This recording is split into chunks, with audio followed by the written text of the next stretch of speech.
Riverfront Broadcasting Sports. A slow whirler, going to be a tough play. Hunsley, bare hands on the bounce, a throw. He got him. What a play from Grayson Hunsley on the bare hand.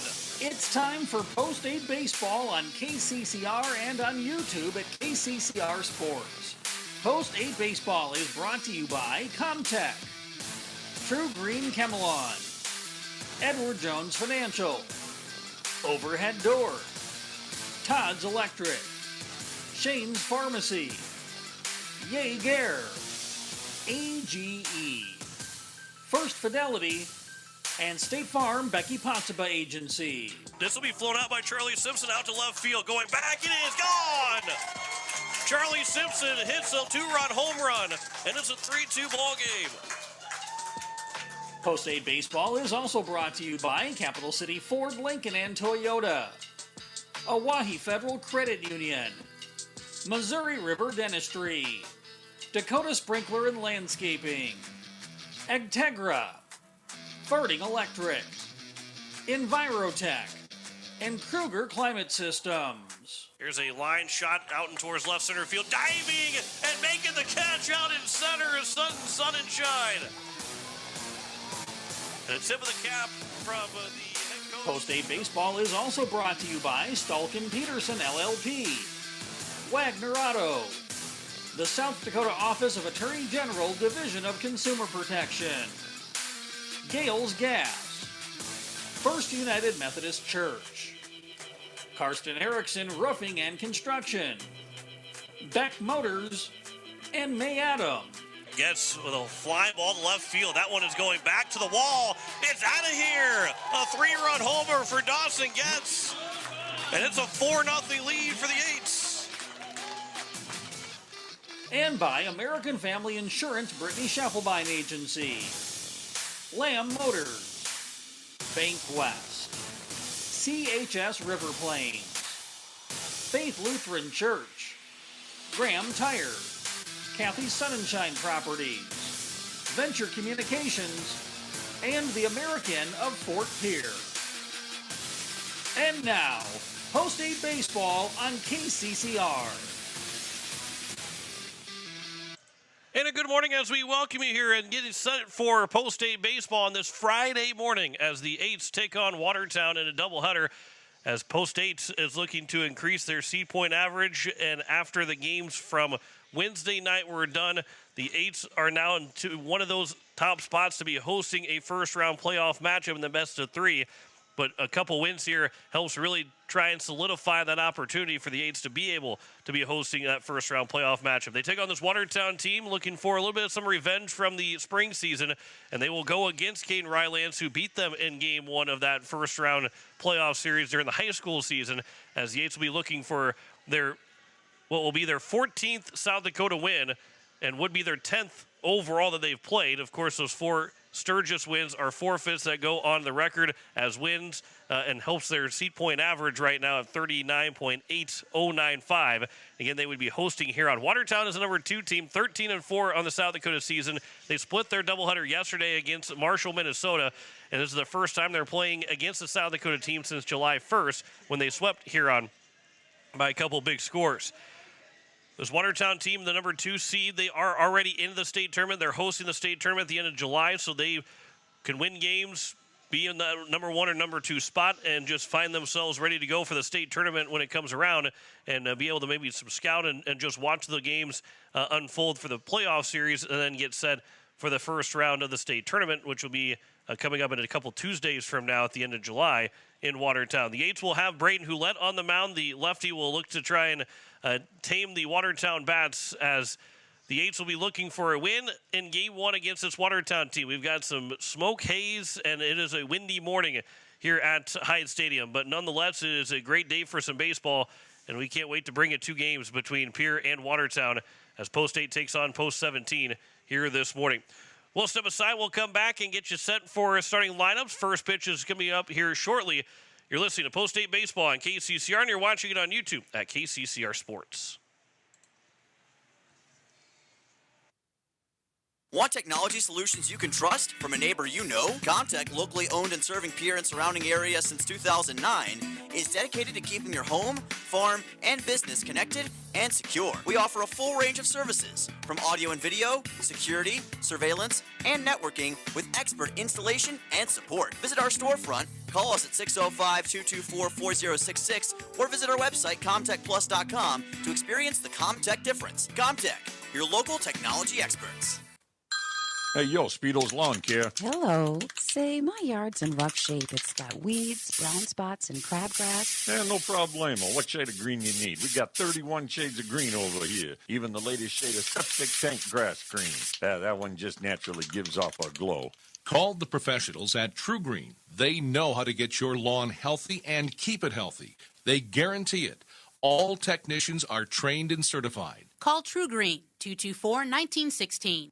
When you're looking for quality trash pickup services, look no further than Envirotech. 6 days a week, their trucks are on the road picking up trash, even holidays. They're also the place to contact for recycling services. Their friendly, professional staff is ready to assist with weekly pickups or even special pickups. Check out the website at envirotechwaste.com. Envirotech is locally operated. Call 224-4804. Envirotech Waste Services in Pierre, proud to support high school athletics. When life throws you a curveball, May Adam Law Firm in Pierre is here to help you knock it out of the park. For over 130 years, we've been providing trusted legal expertise in business, family law, criminal defense, and more. Proud sponsors of this season's baseball action, we're committed to serving our community both on and off the field. Need legal advice? Step up to the plate with May Adam Law Firm. Visit mayadam.net or call today. May Adam, South Dakota's law firm since 1881. With any dream, the wind won't always be at your back, the sun won't always be shining, and some rain is going to fall. American Family Insurance is like a good, solid roof that you can trust to protect your biggest dreams. With plans that could save you up to 23% when you bundle your home and auto. Also, you can continue to dream fearlessly, no matter what comes your way. American Family Insurance. Visit mfam.com to learn how discounts may apply to you. American Family Mutual Insurance Company assigned its operating company, 6000 American Parkway, Madison, Wisconsin. Contact the Brittany Scheffelbein Agency, LLC, 224-6627. As we welcome you back, as we continue to get set for Post 8 and Watertown, as we go through the starting lineups. First for the Watertown Post 17 team, number 2, Hayden Reese will lead things off. He's the third baseman. Mitch Olson wearing number 5. He's the right fielder batting second. Ashberg, the first baseman, will bat third. Marcus Pitkin, the center fielder, batting fourth. Nate Briggs will bat fifth and play shortstop. Talon Jurgens, the DH, will bat sixth. Drayton Hemrick, the second baseman, will bat seventh. Jonathan Lake, the catcher, batting eighth, and Cole Hansen will round out the lineup, being the left fielder, batting ninth. Caden Rylance is the starting pitcher for Watertown here in game number 1 as he is warming up out in the left field bullpen. For Post 8, leading things off, it will be the second baseman, Carter Scheffelbein. Dawson Getz will bat second. He's the shortstop. Charlie Simpson, the catcher, batting third. Cooper Twilliger, the first baseman, will bat in the cleanup spot. Ridge Linebach, the left fielder, batting fifth. Sutton Sonnenschein, the right fielder, will bat sixth. Trevor Rounds, the DH, batting seventh. Grayson Hunsley, the third baseman, will bat eighth. And Porter Hunsley will round out the order, batting ninth. He's the center fielder. Braden Houletts is on the mound for Post 8. They are introducing the starting lineups right now, so we'll take one more commercial break. We'll come back and have first pitch for you between Post 8 and Watertown. And coming up after this, you're listening to Post 8 Baseball on KCCR, and you're watching it on YouTube at KCCR Sports. Looking for your next new or used car, truck, or SUV? Then go no further than the comfort of your own home. Shop online at lambmotor.com. On lambmotor.com, you'll find the vehicles Lambs has in stock. You can schedule a test drive or your vehicle's next tune-up all online. New or used, shop for it all online anywhere you are. Lamb Motor has the right vehicle for you. Lamb Motor in Oneida and online, lambmotor.com. No one likes to have electrical problems, but when they happen, call Todd's Electric at 223-2518. With over 28 years of experience, Todd's Electric can handle any type of electrical problem, whether it's residential, commercial, or agricultural. Their knowledgeable staff knows and understands the importance of your home, business, or ag facility and are prepared to help. Call Todd's Electric at 223-2518. That's 223-2518. Todd's Electric, serving the Pierre and Fort Pierre areas. The line to power. Financial investments are very important. but so are the investments of time, patience, and encouragement our young athletes receive from their coaches, teachers, and mentors. Their Pierre area Edward Jones financial advisors understand this. That's why Edward Jones is a proud sponsor of Governor Athletics on KCCR. Go Govs! For all your investment needs, call or stop by one of our offices to visit with your Pierre area Edward Jones financial advisor. Edward Jones, member SIPC. Stolken Peterson LLP has been your local CPA firm for over 40 years, offering tax preparation, bookkeeping, payroll, and consulting services. If your business, farm, or ranch needs professional, accurate, and reliable services, we are your firm. Our clients are our number one priority. If you need a higher level of accounting service, give us a call at 605-224-5828. That's Stolken Peterson LLP, 222 East Missouri Avenue in Pierre. Swing for the fences with a great deal from Capital City Ford Lincoln Toyota in Pierre. Whether you need a powerful truck, a fuel-efficient sedan, or a spacious SUV, they've got the perfect lineup to keep you on the road and in the game. Don't strike out. Stop by today or visit CapitalCityFordToyota.com. Capital City Ford Lincoln Toyota, where the best deals in town are always in play. Building a home. It's the biggest investment most of us make in a lifetime. Not to mention it's a decision that, well, you pretty much live with day and night. The quality of the workmanship stares back at you like a reflection. It also affects the value of your investment. Choosing the right contractor is critical. Kruger Contracting is that contractor. Call 222-2523. Quality workmanship and materials completed on time. Kruger Contracting. In a word, quality. Call 222-2523. As we welcome you back, we are sent for first pitch between Post State and Watertown. As Braden Houlette is on the mound, and he is getting himself warmed up and ready to go for our first game here this morning as we're rolling up to 11 o'clock at KCCR Pierre, a Riverfront broadcasting station. Houlette will be the starting pitcher. It will be Hayden Reese, Mitch Olson, Nashberg, Marcus Pitkin, Nate Briggs, Talon Jurgens, Trayton Hemrick, Jonathan Lake, and Cole Hansen, the 9 guys in the batting order for Watertown. And they go against this lefty as Houlette so far, 14 innings pitched in 5 games, 3 starts. This will be his 4th start, 6th appearance overall, 2-1 record, 17 hits, 17 runs, 14 of them earned, 11 walks, 9 strikeouts, an ERA at 7, a whip at 2, and a batting average against at 288 for Braden Houlette, who was excellent back at the Veterans Classic, really settled in the ball game. His best outing of the season. He's trying to replicate that from all the way back at the beginning of June here at the now closing in the midway point of July to match and top that great outing that he had at the Veterans Classic for one of those 2 wins that he has on the season. But he will go against this Watertown post-17 batting lineup that's got a 286 batting average as a team. They are overall 28-24, but that includes the high school and summer season. Coach Ryan Neal, the coach of both the high school and the Legion team, and a couple of guys have been added to it from the super seniors, but overall they had just 1 game changer for the entire year, and so it's all of Watertown from the spring through the summer.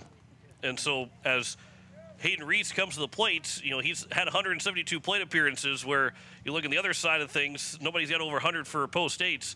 Here's the first pitch as we are underway with the first pitch strike at 10:59. And so we are underway here on this Friday morning. 0-1 counts as a first pitch strike to Hayden Reese. Here's the 0-1 pitch. That'll miss just outside, and the count is even at a ball and a strike. Reese is hitting .318 so far in the spring and summer. 4 doubles, a triple, and 15 runs driven in. An OPS at .828 in the leadoff spot for Watertown here in Game 1. 1-1 pitch will catch the inside part of the plate. Counts now 1-2, and Houlette will be looking for a strikeout. So far in 14 innings, strikeouts of 9 in 14 innings for Houlette. So he's not going to strike out a lot of guys, but certainly can find a way to get that first man out here. Here's the 1-2. This will be popped up on the right side. It will get out of play as Twilliger will watch that one land out of play. It'll be a sparse crowd here, at least early on. We'll see some, maybe, the lunch break or an early day to end, and more people will continue to pile in here to Hyde Stadium. Here's the 1-2 pitch. That'll be upstairs. Count goes now 2-2. Again, sun, not going to be much of a factor. Wind's blowing out towards left center field, as it is a windy start to the day, but that haze, as that one will end up hitting Reese on the 2-2 pitch. So after a 1-2 count, a hit by pitch to start the ball game. And Watertown is got a man on, and Mitch Olson, the right fielder, will come to the plate. Temperature won't be an issue at all. 75 degrees, feels like 69 here in Pierre this morning. The wind will be the factor. It's blowing out of the south, or out of the north to the south at 19 miles an hour.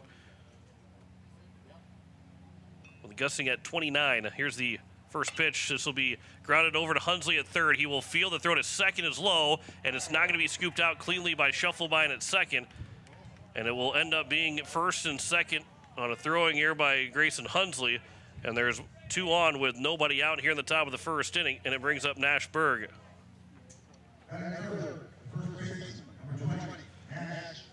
So now Nash Berg, an opportunity to hit with a runner in scoring position. 346 average so far in the entire year. 6 doubles. Does have a home run of the 5 for Watertown. 47 runs driven in. As he waits on the first pitch. First pitch comes in, and it will hit him, and the bases are now loaded. Early trouble here. 2 guys have been hit by a pitch and an error. That makes the bases loaded with nobody out here at the top of the first inning, and it's Marcus Pitkin. Pitkin with 311 average. He's driven in 30, which is second on the team, or third on the team, to the 47 from Nash Briggs. Make that Nash Berg, and second to the 33 from Nathan Briggs, who will be on deck for Watertown. Here's the first pitch from Hulette. That will bounce in off to the right side of Charlie Simpson, and it stays close enough. We're unable to try and score with Hayden Reese.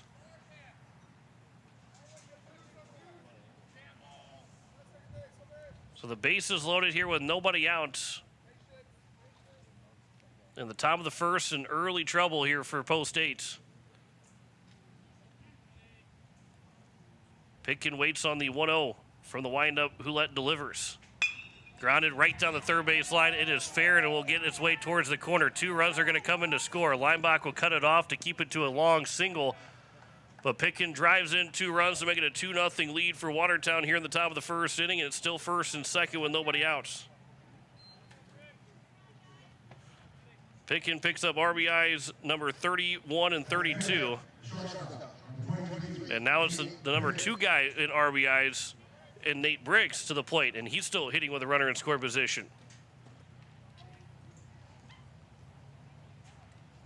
They probably weren't going to turn 2 on the slow roller that was hit to Hunsley, but a good throw gets that lead runner out. And here's another ground ball. Hunsley can step on the back. He'll step on third. He'll throw to first. It will be a double play. That's a huge twin killing right there to get the 2 outs. And now a runner just on second with 2 away. And it will bring up Talon Jurgens.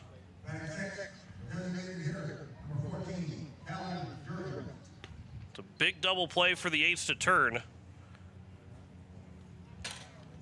So now you can, having the bases loaded with nobody out, it's a 2-0 lead, still with nobody out, and now all of a sudden you can get out without any more damage. Talon Jurgens waits on the first pitch from Braden Hulette. First pitch will miss low for ball 1. For Post 8, that was double play turn now number 17 of the season. As Jurgens hitting 200 so far. He does have a home run, 8 runs driven in. Here's the 1-0. That'll miss low. Count goes to now 2-0.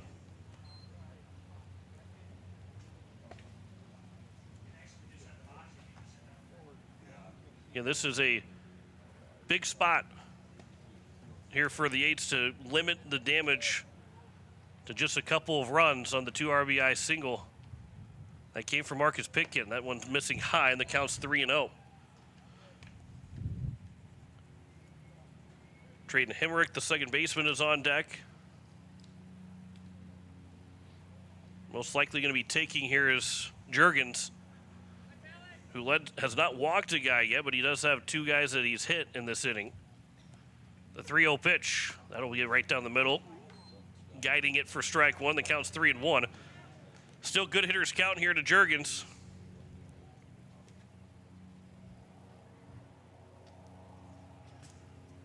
Base hit can make it a 3-0 ball game. 3-1. That'll miss low for ball 4. So now it's first and second. Does get the force out back. And now it's Trayton Hemrick. Hemrick, the second baseman, 246 average on the year. 5 doubles, 15 runs driven in. OPS at 735. And now you're looking at a ground ball just anywhere to get out of the inning. You don't have to have, it can be a slow roll over to third, and Hunsley can just step on the bag at third, taking the easiest bag. Here's the first pitch.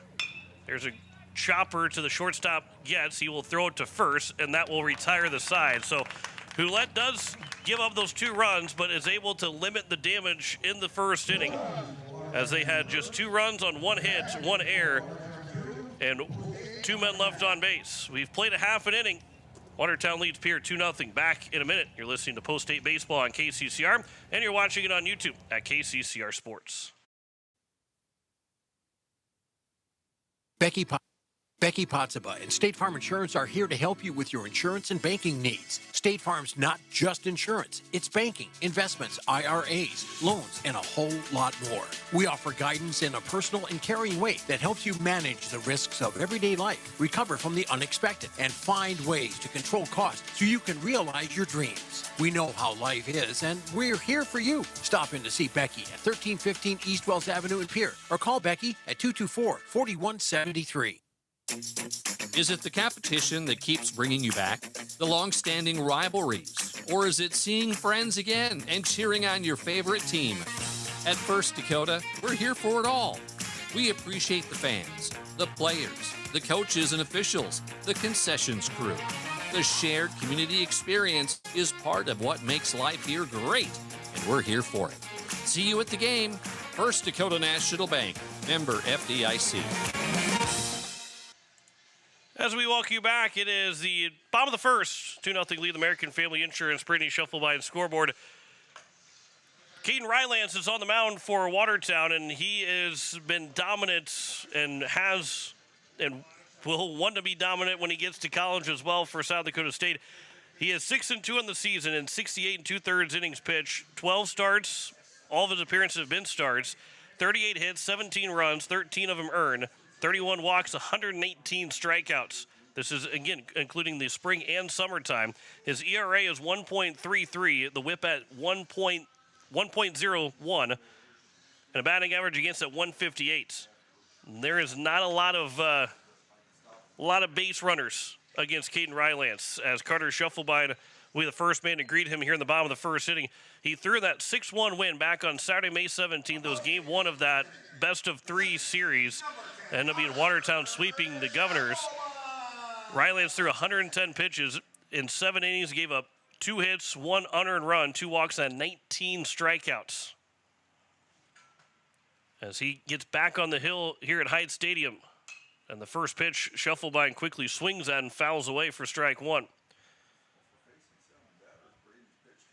He was very dominant, was Rylance in that win. As that 0-1 pitch will catch the corner. That's a hard pitch to try and do anything with, but it's now an 0-2 count. A pitcher's pitch, that's exactly where Rylance spotted that 0-1 breaking ball. 0-2 trying to go a little bit farther out and miss low, and the count's 1-2 here to Shuffleby. The Eights are 2-0 this week, winning 9-6 and 9-4 over Rapid City Post 320. That one will be upstairs, even as the count of 2 balls and 2 strikes to Shuffleby. He's hitting .313. Double, a triple, and 11 runs driven in for Shuffleby, as they'll foul that one out of play behind home plate, and it remains at 2-2. In terms of guys that qualify for that batting average opportunity to be one of the team leads, There's a lot of guys that are hitting over 300 for this squad, as the Post 8 is now hitting 306 as a team this summer. And that will miss low, and the count's now 3-2, which is much, much better than what the spring season was, where the Governors really struggled to get a lot of base hits. They won a lot of 2-1 ball games, 1-0, 2-1, 3-2 games. As this one will be fouled out of play on the right side. It remains at a full count of 3-2. But now sitting at 306 on the summer, they've been enjoying their time at the plate a little bit more. Feel a little bit more comfortable at the plate. Here's the 3-2. Comes inside, and Scheffelbein draws the leadoff walk, which doesn't happen often against Caden Rylance. In 68 2/3 innings, that was only his 31st walk. Make that 32nd walk. You're lucky to maybe draw a walk every 2 innings against Rylance, but he leads off the bottom of the first with base on balls, and here's Dawson Getz. First pitch will miss outside for ball 1. Getz is hitting .381, which is second on the team behind Twillier's .391. 5 doubles, 3 triples, 16 runs driven in for Dawson Getz. Leinbach and Sonnenschein, they're deeper into the batting order. They are the team leader in runs driven in. The count's 2-0. But Getz has been comfortable in the number 2 spot all summer long. Scored 21 times and 24 hits in total for the summer for Getz. That pitch will be at the knees, and the count's 2-1 now to Getz. It's 324 down the left and right field line here at Hyde Stadium, 378 out in the right center field gap, and 383 out in left center. 2-1. There's a swing and a miss as Getz was fooled by the curveball from Rylance. The count's now 2-2. Wind has shifted a little bit more, now blowing out towards right field. It was blowing out to left center, now it's out more towards right center. 2-2 instead, a pickoff attempt, and back in without much of a play over at first is Scheffelbein. See if the Eights can match what Watertown did back in the top of the first inning, as the 2-2 is looked at for strike 3, and Getz will go down looking for the first out. It's now Charlie Simpson. Simpson is hitting .379 with a double, 3 triples, and a home run, 11 runs driven in. Pickoff attempt again, and again without a tag. Scheffelbein is back in safely at first.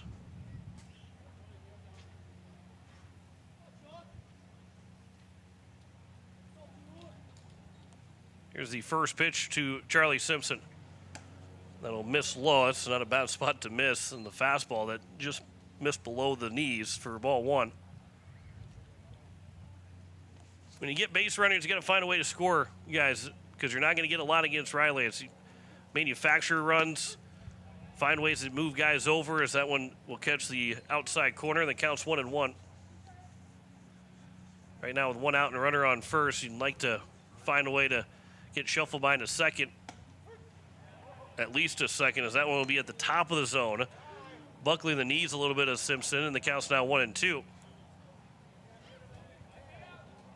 Some of the Pierre fans didn't agree with the strike being called. 1-2 pitch, Simpson will foul it off right at the plate, and the count remains at 1-2. Again, right now, if the season had ended and we got into the playoffs, Pierre and Huron would meet here at Hyde Stadium in the first round in the best-of-3 series for a spot in the state tournament in Watertown the following week. And we've got 1 full week of games left, which are Tuesday and Thursday. We also have a game against Jamestown and Detroit Lakes tomorrow in Jamestown. But then the Eights will host Bismarck here on Tuesday, and then we'll travel to Brandon Valley on Thursday. So these 2 games, the next Thursday doubleheader, 4 most important games of the season, as Simpson will just get a piece of it. He checked his swing, but he fouled it back to the netting. And the count remains at a ball and 2 strikes. Here to the Eights catcher. Not that the other 4 games against Jamestown, Detroit Lakes tomorrow, and then the doubleheader against Bismarck don't matter, as that one will be tracked by Simpson missing low and away, and the count's 2-2. winning those 4 games, 2 today and then 2 next Thursday. If you go 4-4, you got to win these 4 games here. This will be fouled away by Simpson. Not that you want to lose those games, but just the importance of beating Watertown today and then trying to go after Brandon Valley and beat them, who are the number 6 seed right now. Try and beat them next Thursday. Important for the Eights. Another 2-2 pitch from Rylance to Simpson. That'll be fouled back again, and the Eights are doing a really good job of working the pitch count up by Rylance here in the bottom of the first inning. Obviously, with the game against Marshall, Minnesota yesterday, but knowing that they had a doubleheader here against Pierre today, there's a swing and a miss, and Simpson will be a strikeout victim number 2 in the inning. And there's now 2 down after a long battle by Simpson, but unable to get the base hit or get on base. And now it's Cooper Twilliger with 2 outs and a runner on first. Twilliger hitting at .391, 3 doubles, make that a double. 6 doubles, 2 triples, and 15 runs driven in. As the first pitch will miss for ball 1 to Twilliger.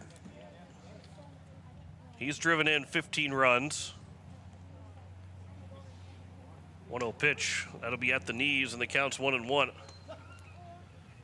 And a double and a triple on Tuesday against Rapid City Post 320. Here's the 1-1. Twilliger with a high fly ball to right field. Olson is underneath it. Wind will blow it a little bit farther behind him, but he'll make the catch, and that will retire the side here in the bottom of the first. No runs, no hits, no errors, and a man left on base. 1 complete here at Hyde Stadium. And it's a 2-0 lead for Watertown over Pierre.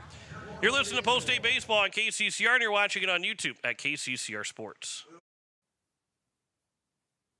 Venture Communications has deep roots in rural South Dakota. Venture now proudly provides fiber to the home with 100% of our customers, enabling them to enjoy super fast and reliable internet connections. We'd like the opportunity to keep you in touch with the people and resources that matter most. 100% fiber and 100% committed to rural South Dakota. Call Venture Communications today at 605-852-2224, 605-852-2224, or online at venturecom.net. At Shane's Pharmacy, your health care is important, and Shane wants to be the pharmacist to take care of you. Shane's Pharmacy will make sure your prescriptions are filled in a timely manner, they will answer your questions, and they will even deliver to your home or office. Call 223-9200. Shane's Pharmacy, the pharmacy you know and trust. The number again is 223-9200. Shane's Pharmacy in Fort Pierre, proud to support high school athletics.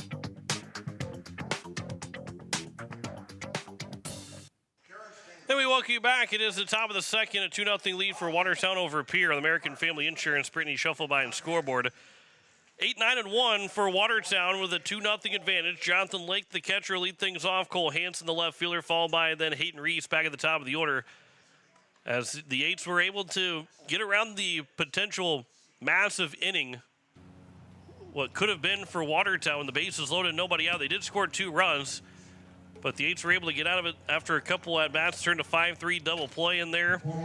And after another walk, they got a ground out.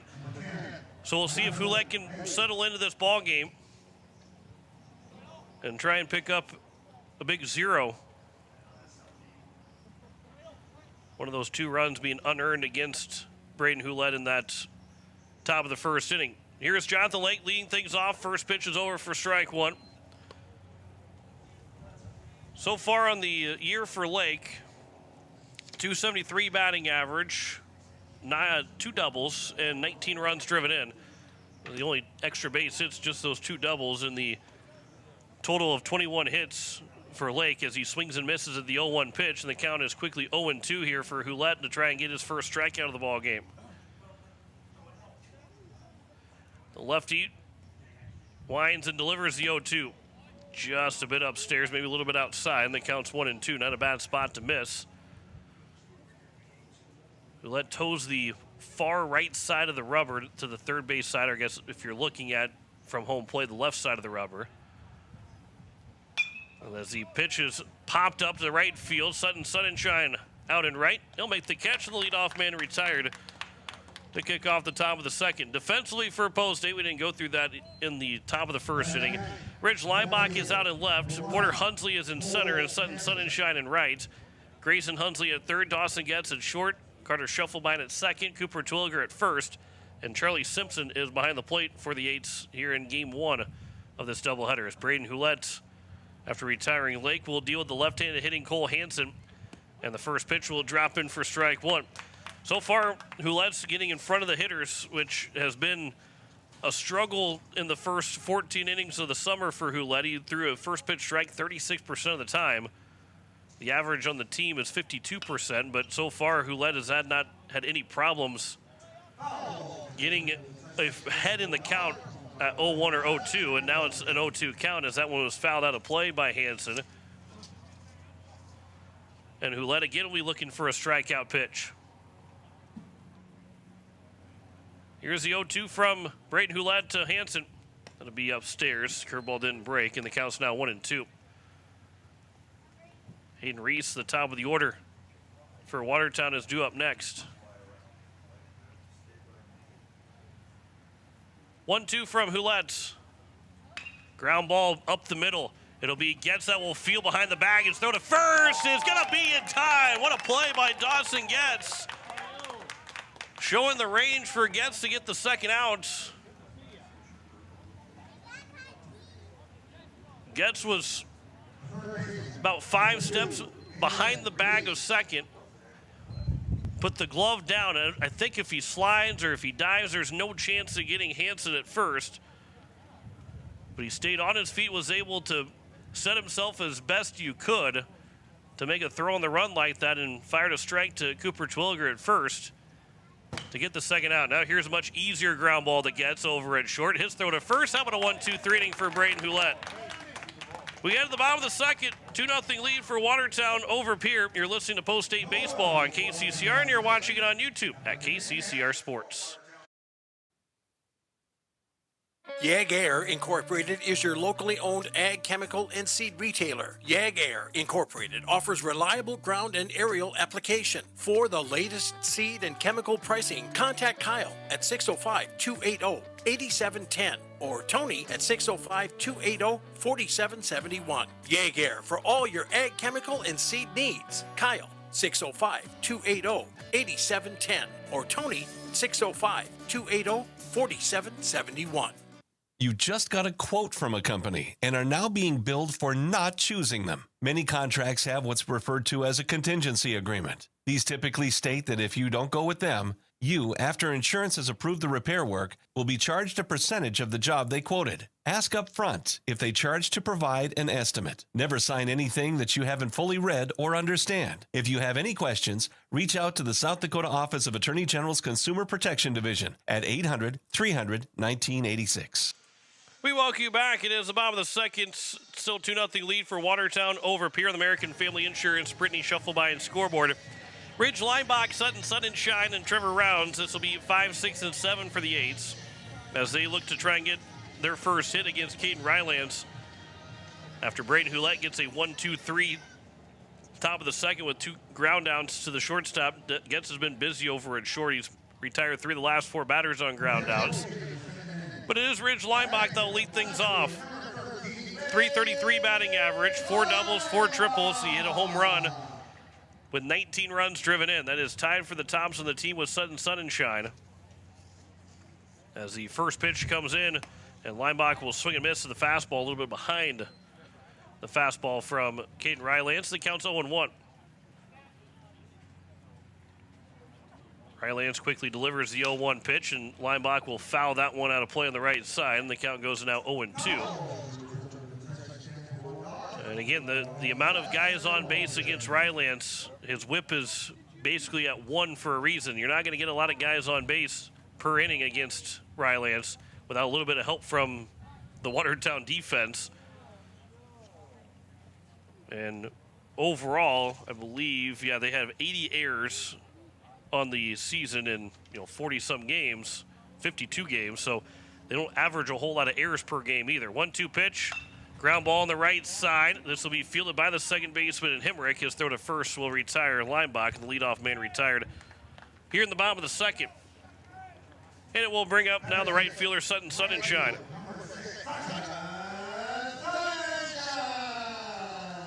Sunshine on the season, 346 batting average, 2 doubles and a triple, 19 runs driven in. Again, that is tied with Lineback for the team lead. As he waits on the first pitch from Rylance and swings and fouls it back for strike one. Trying to jump on that first pitch fastball from Rylance, who has got good velocity, and he can blow a fastball by you pretty quick. Here's a ground ball on the left side. This will be fielded by the third baseman, Reese. His throw to first, too quickly down here in the bottom of the third inning. And it's now Trevor Rounds.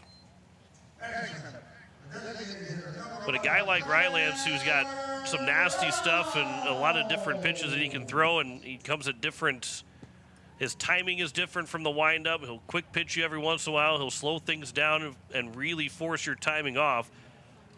The Eights have seemingly tried to jump on that first pitch. Now, a lot of times they've been fouling it off and haven't had first pitch success against Rylance, but getting a piece of a lot of first pitch strikes, as that one will miss upstairs for ball one, and the first pitch to Trevor Rounds. As Rounds is hitting .226 here on the summer. He does have a triple, 4 runs driven in as he swings and misses, and the count's now 1-1.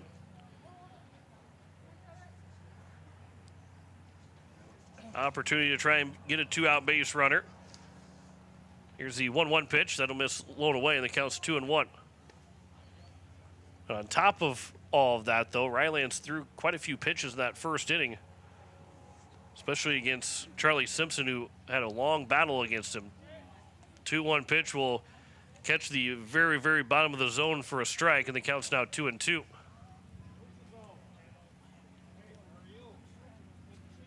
Rylance delivers a 2-2. That'll miss low and away, trying to get that quick pitch again. Sometimes he'll step quickly back or to his left and then fire rather quickly. Other times he'll slow things down. This one will be a lot slower of a wind up, and he'll swing and miss those rounds, and that'll be a strikeout in a 1-2-3 inning for Rylance in the bottom of the second. 2 complete here at Hyde Stadium, and a 2-0 lead for Watertown over Pierre. You're listening to Post 8 Baseball on KCCR, and you're watching it on YouTube at KCCR Sports. Summer is here, and Beck Motor Company is stepping up to the plate. As a proud supporter of Legion Baseball, we're hitting it out of the park with unbeatable deals on the Chevy and Cadillac vehicles. Whether you're looking for the power of a Chevy Silverado or the luxury of a Cadillac Escalade, Beck Motor Company has the perfect ride for you. So swing by today. Take your game and your drive to the next level. Beck Motor Company, your local Chevy and Cadillac dealer. Proud to support our youth and ready to put you behind the wheel of your dream vehicle. www.beck-motors.com. 605-224-5912. Walking together in faith, living together in faith, working together in faith, that's who we are. Hi, this is Pastor Sam Hanschke. I hope that our athletes have an excellent and successful season. I pray that God would continue to richly bless them. I invite you to join me in praying for our athletes during the year. We're Faith Lutheran and we are glad you're here. We welcome you back as we get set here for the top of the third inning between Post 8s and Watertown. Grayson Hunsley make that will be Mitch Olson, Nashberg, and Marcus Pitkin. Grayson Hunsley and Porter Hunsley will be up first in the bottom of the third inning. But it'll be 2, 3, and 4, Mitch Olson, Nashberg, and Marcus Pitkin here to lead off the top of the third inning. Olson reached on an error, then came around to score. It is the unearned run, but one of the 2 runs that scored in the top of the first for Watertown. First pitch to him will be taken for strike 1. Just 1 hit so far for Post 17. It was the 2 RBI single for Marcus Pitkin. Everything else was a hit by pitch, walk, or reaching on an error in that top of the first inning for Watertown. 0-1 pitch is grounded back up the middle. Shufflebine. It'll be bobbled a little bit. The throw to first will not be in time. And it will be a leadoff man on base. And it will go down as an error to Shufflebine. Going to be a tough play to get him. But Shufflebine, if he does come up cleanly, has an opportunity to throw him out at first. maybe he still beats it, but after not fielding it cleanly, no chance to get him at first base. Now here's Nash Berg, who was hit by a pitch. He was retired on a 5-3 double play. First pitch will come high and inside for ball 1. Second error now by Post State here in 3 innings. See if they can get a ground ball to try and make up for it. Start a double play. 1-0 pitch from Hulett to Berg. After a long look at first. That'll be popped out of play on the right side. That will stay inside of Hyde Stadium. And the count's now 1-1.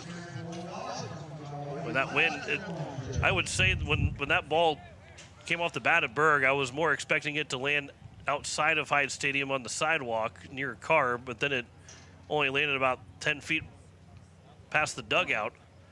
And that wind blowing out towards right center field, especially for left-handed hitters right now, you get a ball up in the air out towards right field, and pulling the ball, that can help maybe get yourself a home run.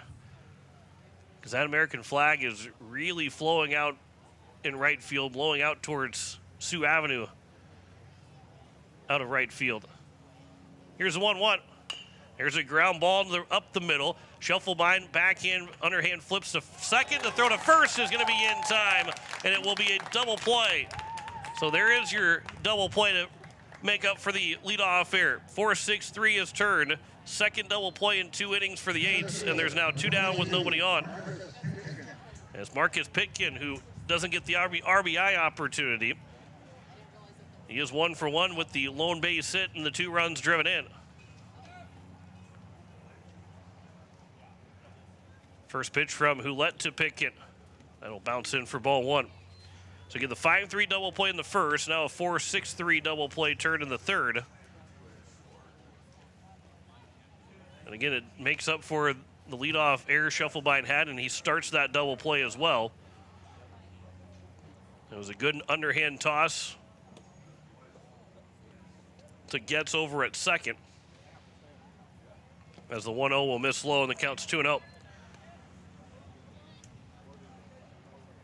A chance to face the minimum again here in the top of the third inning for Hulett. Here's the 2-0. That'll catch the top of the zone, outside corner, and the count's 2-1. And some of the crowd still coming in, a little bit better crowd than what it was at first pitch here at Hyde Stadium. 2-1 pitch is flown out to right field down the line. Sun and Shine will give chase, but runs out of time as it lands foul down the right field line. The count goes now 2-2.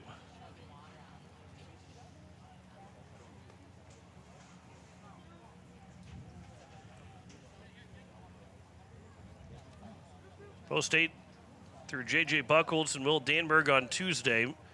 Hulett getting the start here in Game 1 against Watertown. We'll see what Coach Iverson wants to do for Game 2. Obviously, still going to get through Game 1, but this is a fly ball to right field. Sun and Shine, who was standing in the same spot, runs up a couple of feet, makes the catch, and retires a signed minimum face to the top of the third. No runs, no hits, an error, and no one left on base. And at the bottom of the third, it is a 2-0 lead for Watertown over Pierre.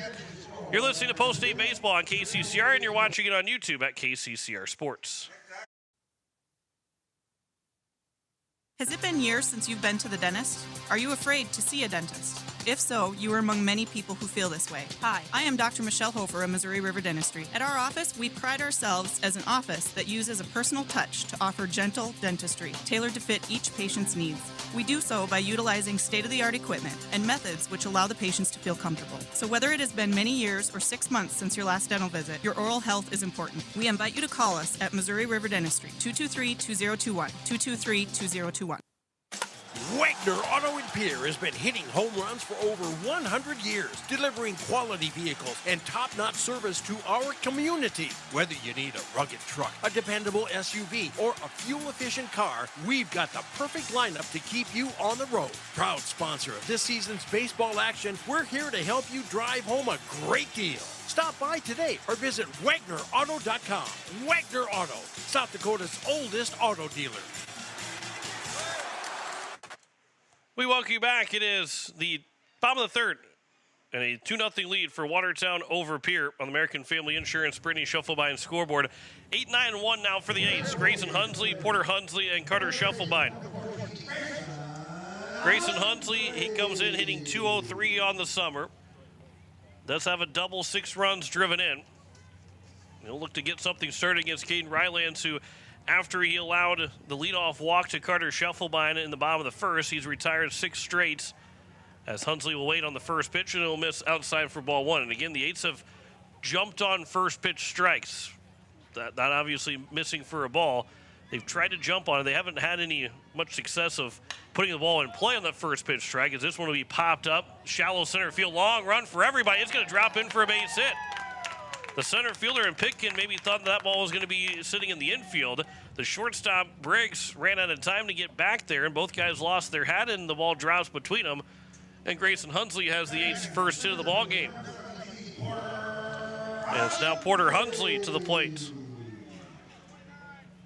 And we'll see what Coach Iverson wants to do.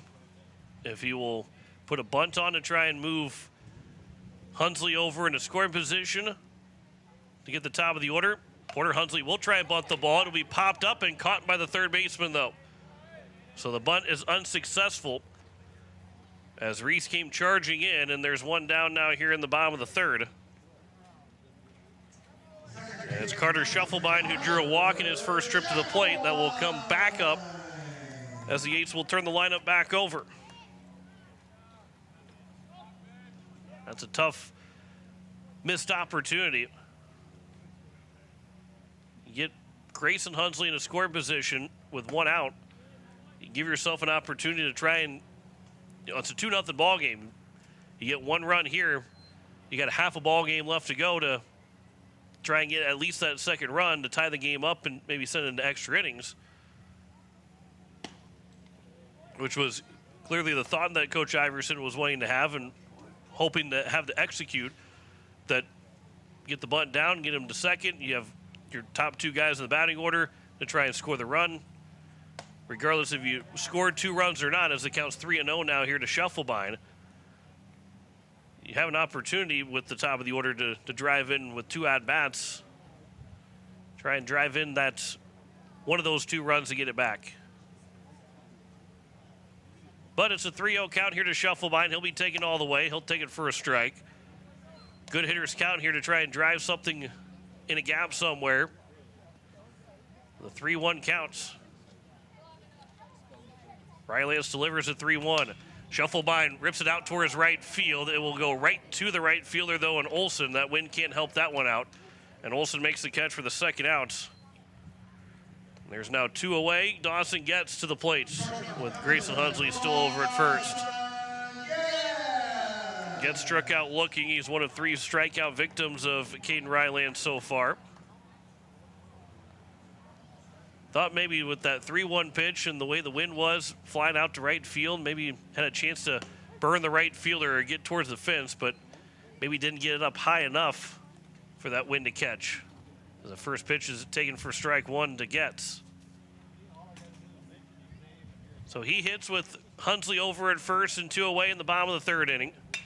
This will be a line out towards left field, but right to the left fielder and Hansen, who had him played perfectly, and it retires the side here in the bottom of the 3rd. No runs, a hit, no errors, and a man left on base. 3 gone down here in Hyatt Stadium. 2-0 lead for Watertown in Game 1 over Pierre. You're listening to Post-State Baseball on KCCR, and you're watching it on YouTube at KCCR Sports.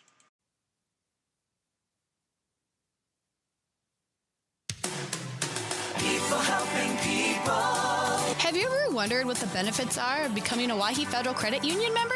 At Wahi Federal Credit Union, we reinvest profits in you. We do this in the form of lower interest rates, higher dividends, and low to no fees. So come check us out or come in at 221 East Pleasant Drive in Pierre, because at Wahi Federal Credit Union, we treat our members like they own the place because, well, they do. Wahi Federal Credit Union. Most of us already know that Gales Gas of Pierre is the place to call for propane. They offer an automatic fill plan so you never have to worry about running out of propane. They accept debit and credit payments or a budget payment plan to spread out the cost throughout the year so you never have surprises when you get your bill.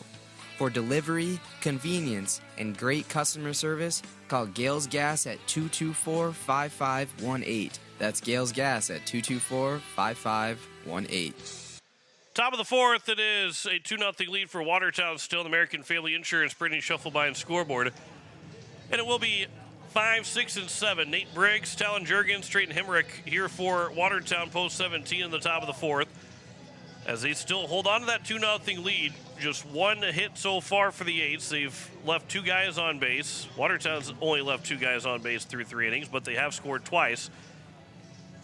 As we hit nearing the halfway point of game number 1 of this doubleheader here at Hyatt Stadium. Second to final time that we're here for sure. The regular season home finale will be on Tuesday against Bismarck at a 5 o'clock first pitch. As Nate Briggs will dig in for Watertown to get us started here in the top of the fourth. Braden Houlette, the lefty, will deliver the first pitch and will miss inside, nearly hitting Briggs, but taken for ball 1. But Bismarck at 5 o'clock on Tuesday will be the final home game of the regular season. And we'll see then if maybe we can have a chance to have a couple home games here, as that'll be fouled away down the third base line in the first round Super Regional matchup. Today it would be Pierre versus Huron here at Hyatt Stadium, if nothing changes from here on out. I would say there's going to be still some shuffling around the standings as that pitch will bounce in and the count's 2-1.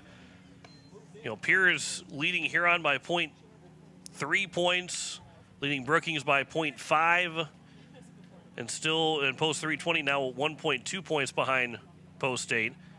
The Eights are 0.4 behind Harrisburg. Here's a ground ball just past the outstretched glove of Grayson Hunsley, and it'll go into left field for a base hit. And a leadoff single for Nate Briggs, second hit of the ball game for Watertown. And now here's Talon Jurgens, the DH. Jurgens walked and was stranded at first, back in the top of the first inning. We'll see if the Eights can maybe turn their third double play here in 4 innings. Foulette can induce a ground ball. Here's the first pitch. This will be skied out towards center field. Porter Hunsley will move to his left. He's still moving, but he'll make the catch, and there's one down here in the top of the fourth, and it will bring up Trayton Hemrick. He grounded into a 6-3 ground out to finish out the top of the first inning. See if we can get another ground ball to start a 6-4-3 double play and get us to the bottom of the fourth.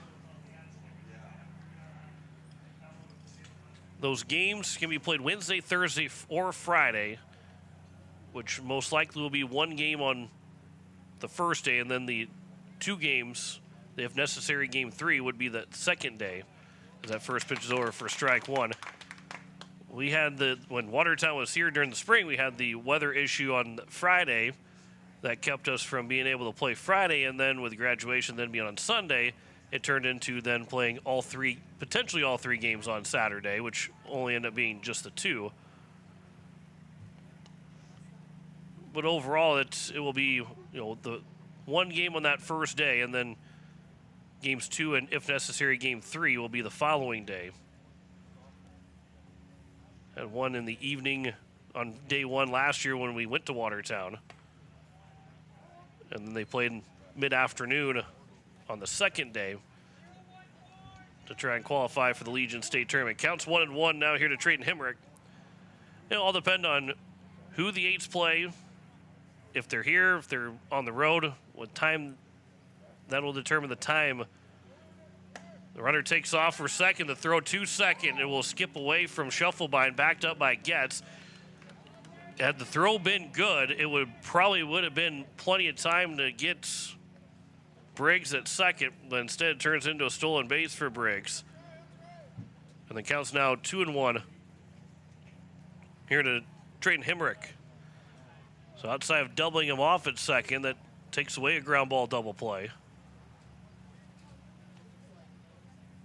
Here's the 2-1 pitch from Houlette. Swing and a miss. Hemrick didn't really necessarily chase it, but couldn't connect on the 2-1 pitch. A good spot by Houlette on the outside part of the plate. Moves the count at 2-2 here with one out in the top of the fourth inning and a 2-0 lead for Watertown over Pierre. Here's the 2-2 pitch. Couple of looks there from Houlette. Now deliver the 2-2. Ground ball over to Getz at short. He will go to third. The tag will be applied. Hunsley missed him, and then he tagged him again anyway and got the out. So there's 2 down, and Briggs runs himself into the second out.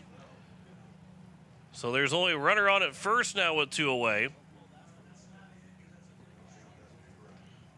Scored 6-5 on the fielder's choice and 2 down. And the usual rule is if the ball is hit to your right, as a base runner hit to your right, you're staying put until you see the ball go through or the throw will go to first.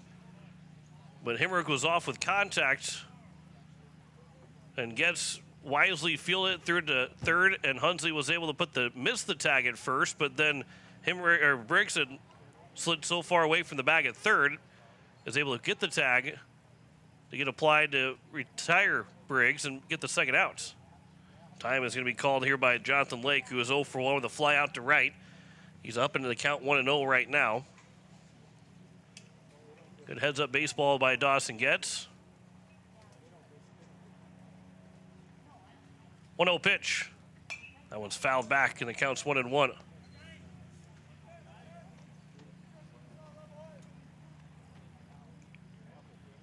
Houlette trying to get through his fourth inning of work.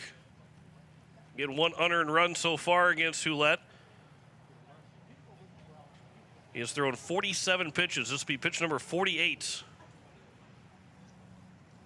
That'll be high and outside. The count's 2-1. On the flip side, Rylance has thrown 47 pitches through 3 innings. With 3 strikeouts and a walk and a hit allowed by Rylance. 2 hits, a walk with no strikeouts from Houlette. But this is still only pitch number 49 for him on the day. It'll miss low, and the count's 3-1. On deck is number 9-man Cole Hansen.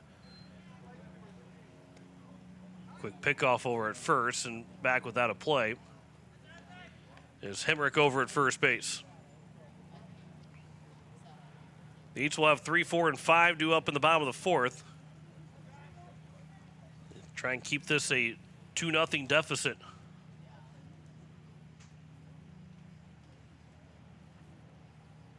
Hitters count here for Lake. 3-1 pitch from Houlette.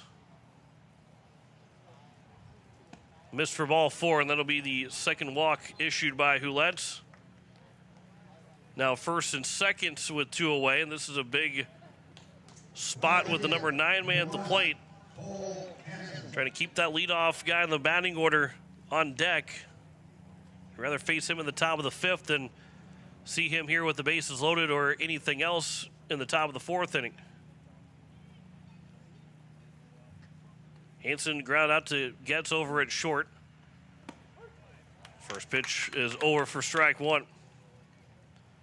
A fine play by Getz up the middle, back at the top of the 2nd inning.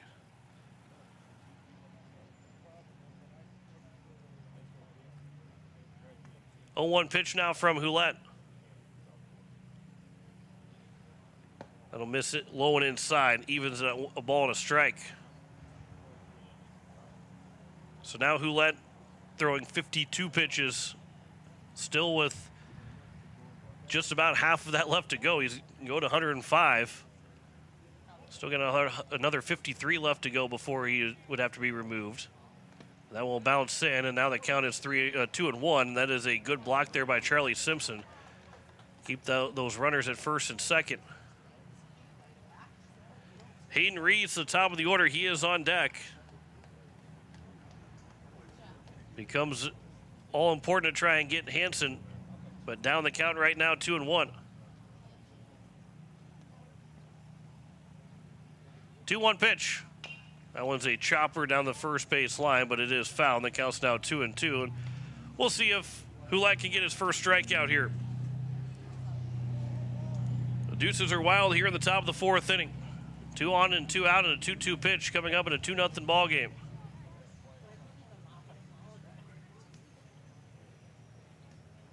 Houlette will come set from the stretch. And Instead steps off and fakes the throw to second. And everybody will reset.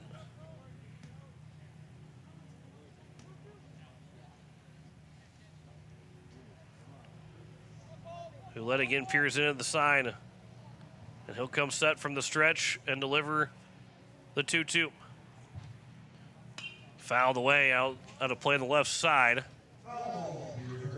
And another 2-2 pitch upcoming.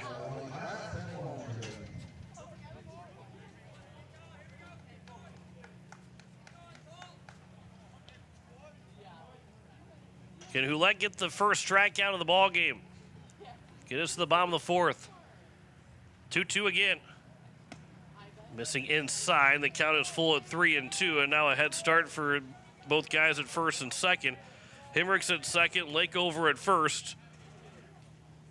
Full count, 2 outs here in the top of the fourth. Base hit certainly scores a run for Watertown.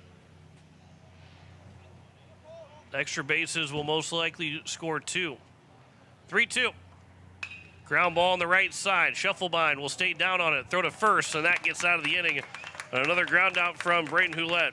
No runs, 1 hit, no errors, and 2 men left on base. We have played 3.5, a 2-0 lead for Watertown over Pierre. Back in a minute. You're listening to Post-State Baseball on KCCR, and you're watching it on YouTube at KCCR Sports.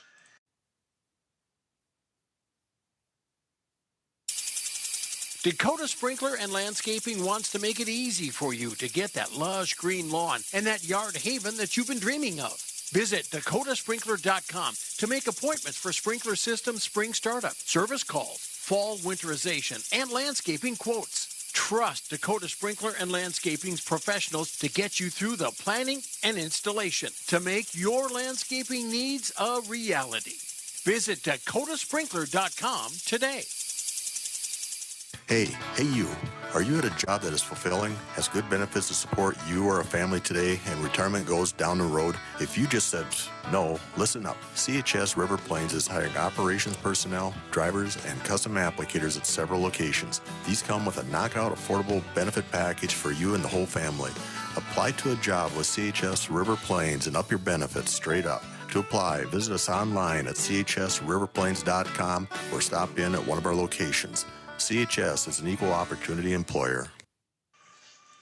As we welcome you back, it is the bottom of the fourth and a 2-0 lead for Watertown over Pierre. On the American Family Insurance Brittany Shufflebind scoreboard, it is going to be 3, 4, and 5. Charlie Simpson, Cooper Twilliger, and Ridge Leimbach.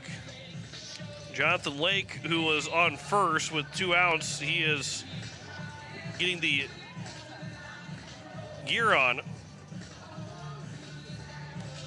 and getting ready for this bottom of the fourth inning. Charlie Simpson, Cooper Twilliger, Ridge Leimbach, 3, 4, and 5 here for the Eights. Simpson's 0 for 1 with a strikeout. Twilliger flew out to right, and Leimbach grounded out. Just 1 hit so far, only 2 base runners for the Eights. Hunsley's got the lone hit. Here's the first pitch. That'll be fielded by Caden Rylance on a 1 hop to him. 1 pitch and 1 out. 1-3 on the ground out. 1 down here in the bottom of the fourth. And now it's Cooper Twilliger. That'll certainly help the pitch count for Caden Rylance, who's now thrown just 48 pitches as the first pitch will miss low for ball 1 to Cooper Twilliger. Twilliger flew out to the right fielder in Olson in his first at-bat. 1-0 pitch. There's a line shot up the middle. That'll be a base hit for Twilliger. Second hit of the ball game for the Eights. And a man aboard with 1 out. And it brings up Ridge Leimbach. Good piece of hitting for Twilliger. And, I mean, he's shown that he's been the best hitter for this post-8 team this summer. Near 400 batting average for Twilliger, 391 coming in. I'll see if Leimbach can hit a ball hard somewhere. First pitch will miss low for ball 1.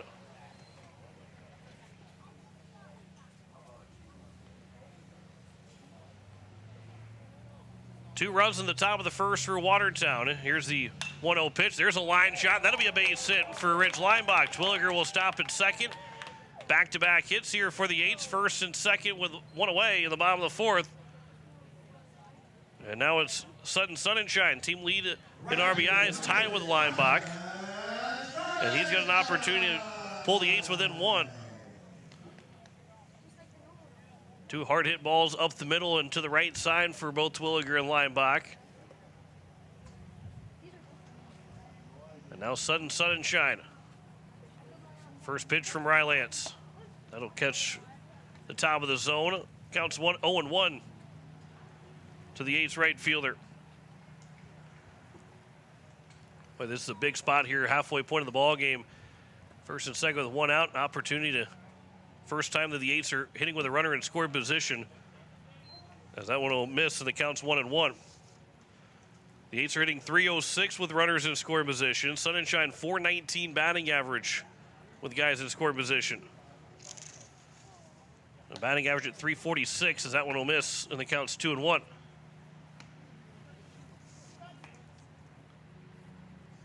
Outside of J.J. Buckles, who has just 18 at-bats in total, he's hitting .429 with runners in scoring position. That is best on the team for Sunshine at .419. Swing and a miss, and the count's now 2-2. Twilliger is hitting .417 with runners in scoring position as well. With 19 runs driven in, looking to be the first guy with 20 RBIs on the season for the Eights. That 2-2 pitch will miss low, and the count's now full at 3-2. On deck is Trevor Rouse, the DH.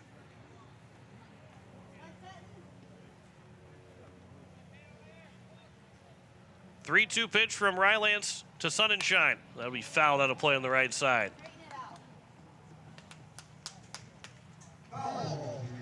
Twilliger at second. Leinbach at first with one out after the first pitch was a ground out from Charlie Simpson. Back-to-back singles and a 3-2 pitch now from Rylance to Sunshine. He'll sky this one up, foul territory. The first baseman backing up, and it will be caught by Berg. And there's now two down. And now here is Trevor Rounds trying to drive in the run. Rounds, he's 0 for 1 with a strikeout. 4 runs driven in so far. Looking for, out of his 4 runs that have driven in, 2 have come with 2 outs, so an opportunity for a 2-out RBI here. Twilliger off with contact as the first pitch will miss for ball 1. So certainly anything that's through the infield, Twilliger should be able to score. And you're not going to get too many opportunities against Rylance. You got to cash in. That one's down the middle for a strike, and the count's 1-1.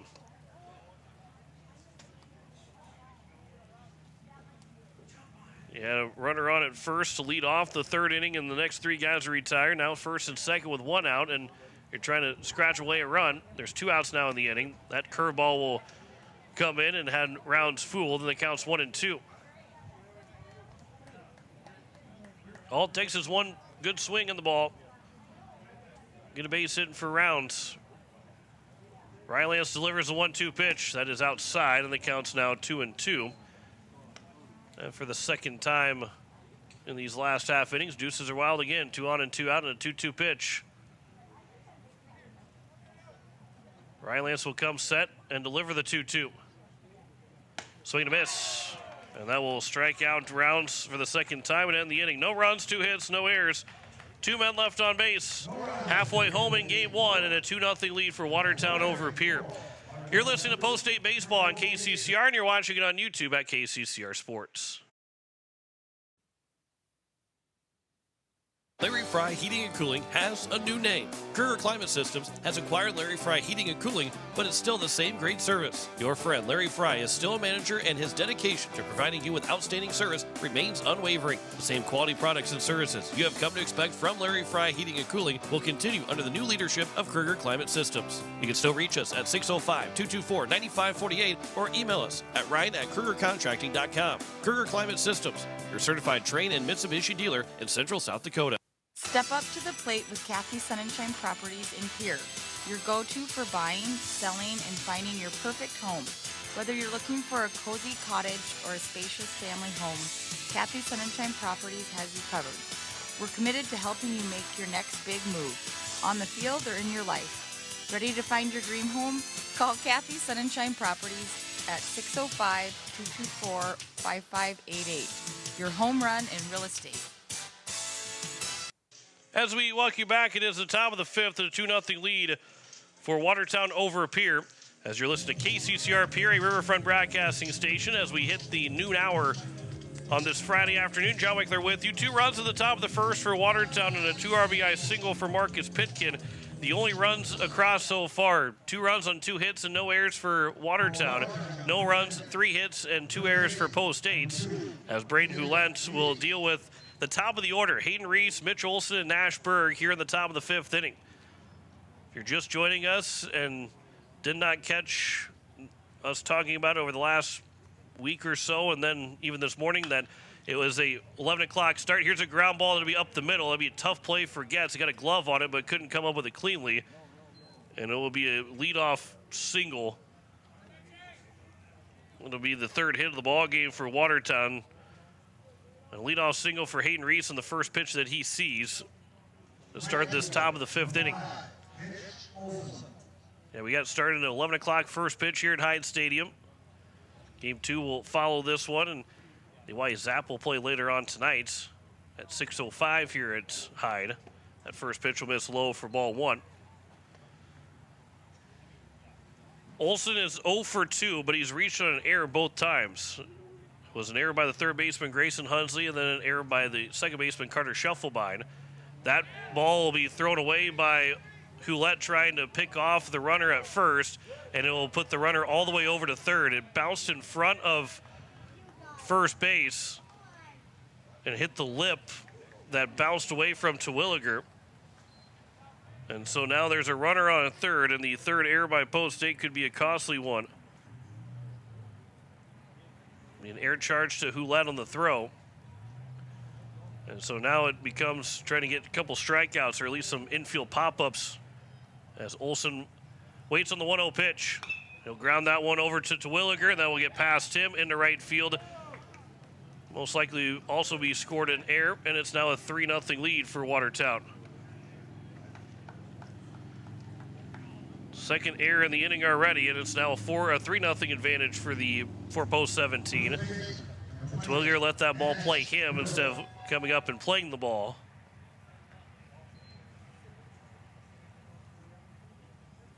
And so that one hurts. Runner on at first with nobody out.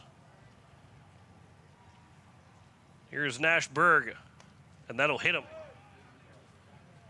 And so now it's first and second, the 3rd man that's been hit. Second time that Berg has been hit. And this inning has not started out well for the Eights here in the top of the 5th. Now it's Marcus Pitkin. And you go back to the Olson at bat.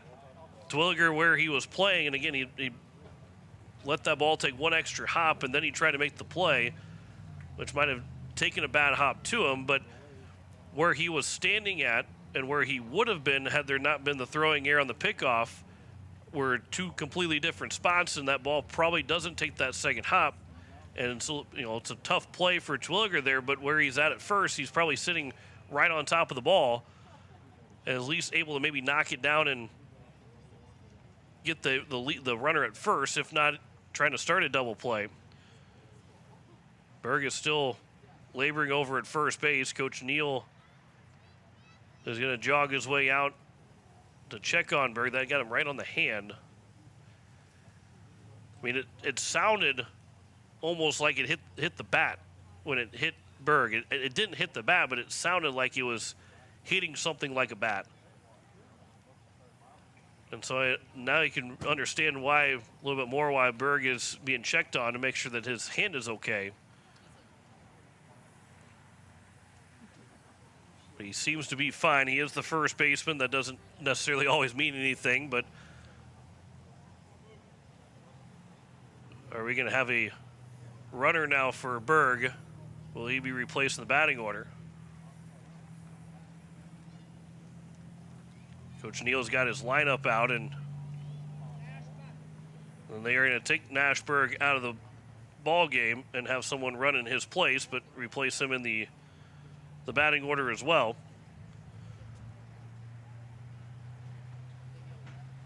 And we'll see who is now going to be in place of Berg. Or are they going to try and tape him up real fast? Because nobody is moving in the third base dugout. Now Ashton Rabine is moving to maybe get a helmet on.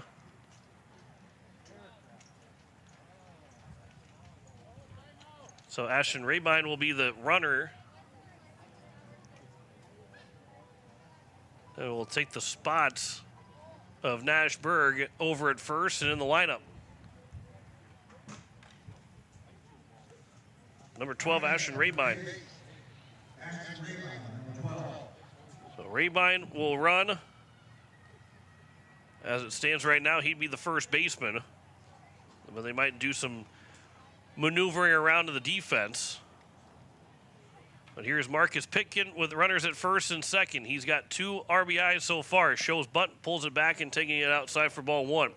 Nobody out here at the top of the 5th. Danger zone here for the Eights right now. The fact that you're down, yes, it's just a 3-0 deficit, but things can get out of hand as you've had a single, 2 errors, and a hit batter all in the first 3 batters of this inning. Here's the 1-0. That one's over for a strike. Evens the count of the ball and a strike here to Marcus Pitkin. He's 1 for 2. He's singled in the first with those 2 RBIs. He flew out to right in sun and shine back in the 3rd inning.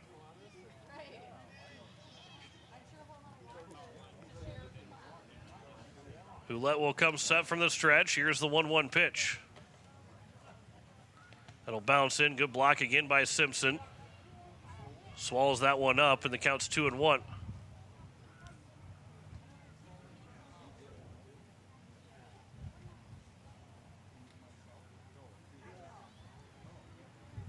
At second is Olson. Rabine's over at first with nobody out here at the top of the 5th inning. 2-1 pitch from Ouellette. Swing and a foul right at the plate. Way out in front of it was Pitkin. But it does go to now 2-2. Did have some rain that was out to our west.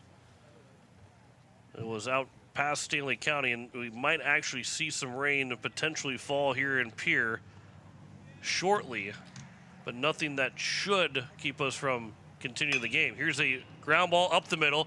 Gets underhand flip to second for 1. To first, there's a double play. 3rd double play turn by the Eights here in the ball game, and that really helps to settle things down here in the inning. 2 down, and it brings up Nate Briggs. 6-4-3 double play.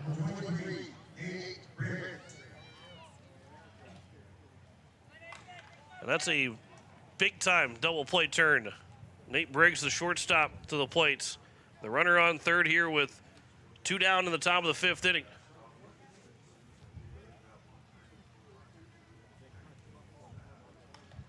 Here's the first pitch. That one's off the end of the bat. Backhanded by Getz in the hole. Short throw to first is going to be in time. Great play from Dawson Getz. And it retires his side. A run does score in the inning with 1 hit. So there was 2 errors and 1 man left on base. After 4.5, it is a 3-0 lead for Watertown over Pierre. You're listening to Post-8 Baseball on KCCR, and you're watching it on YouTube at KCCR Sports.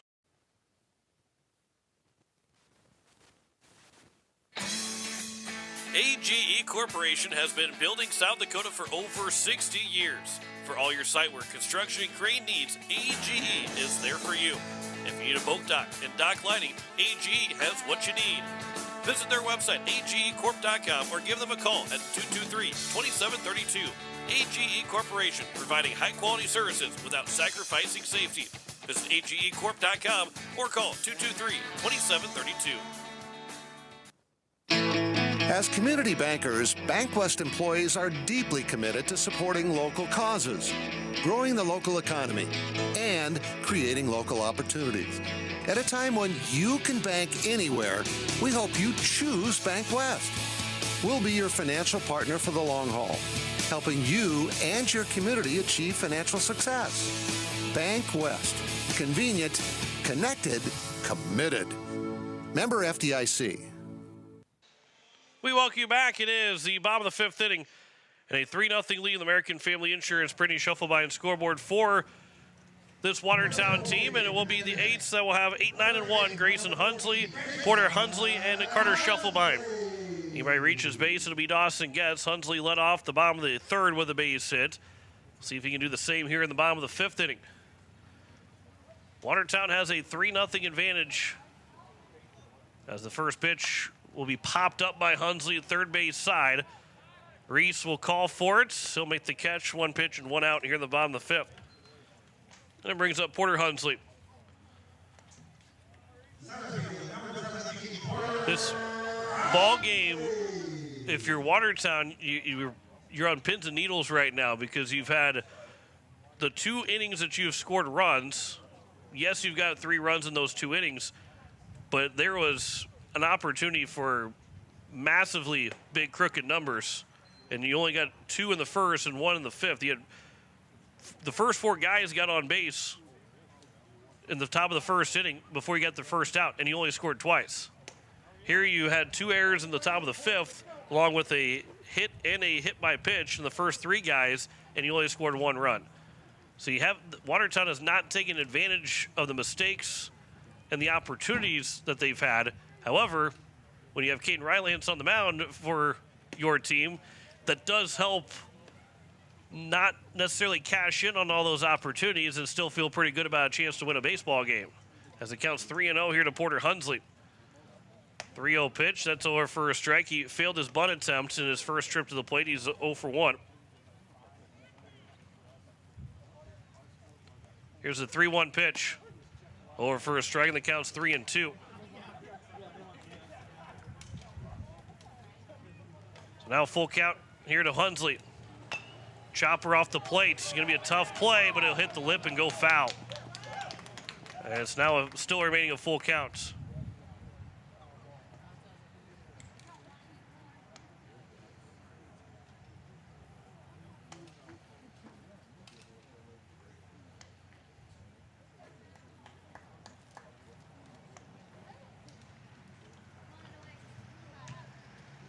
Full count, 1 out, nobody on here in the bottom of the fifth inning. There's some activity out in the left field bullpen now for Watertown.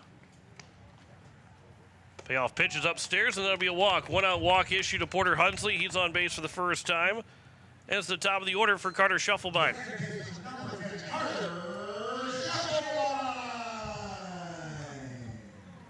Braden Houlette has thrown 66 pitches through 5 innings. That was pitch number 71 from Caden Rylance, just the second walk he's issued. The other one was to Shufflebine to lead off the bottom of the first. So Rylance still has another 34 pitches to work with, but his day is starting to close in on ending. Here's the first pitch. Shufflebine will take it outside for ball 1.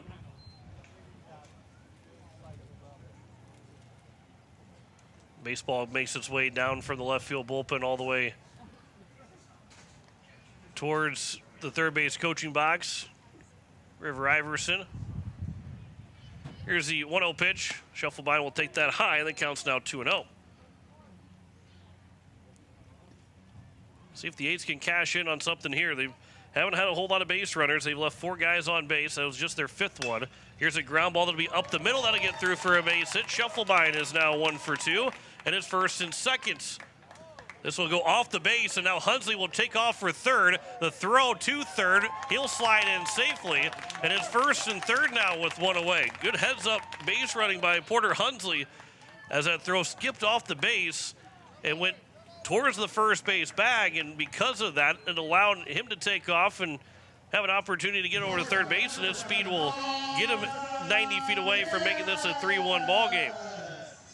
It'll be a base hit for Shufflebine, then a throwing error by the center fielder. That allows Hunsley to get to third. So the first error of the ball game for Watertown, as Dawson Getz, who's 0 for 2, has a chance to cut the deficit down to 2 runs. First pitch, that one's upstairs for ball 1. That was a good first pitch, but Getz with a good take. Anything but a strikeout and a double play here for Dawson Getz. That'll miss low. And the count's now 2-0. And catcher in Jackson Lake a little bit hesitant to throw the baseball back to Rylance after those two pitches missed that were pretty close to the strike zone. 2-0. That one is now not happy for Dawson Getz as the count's now 2-1.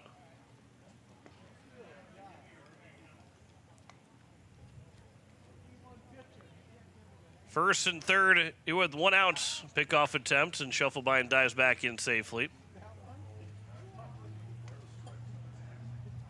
Hunsley leads away from third, Porter Hunsley that is. Schuffelbein leading away from first. With 1 out here in the bottom of the 5th inning. Getz will foul the 2-1 pitch off the mask of the catcher in Lake, and the count's now 2-2. And time will be called. And will we see a pitching change happen here with a 2-2 count? That was pitch number 78.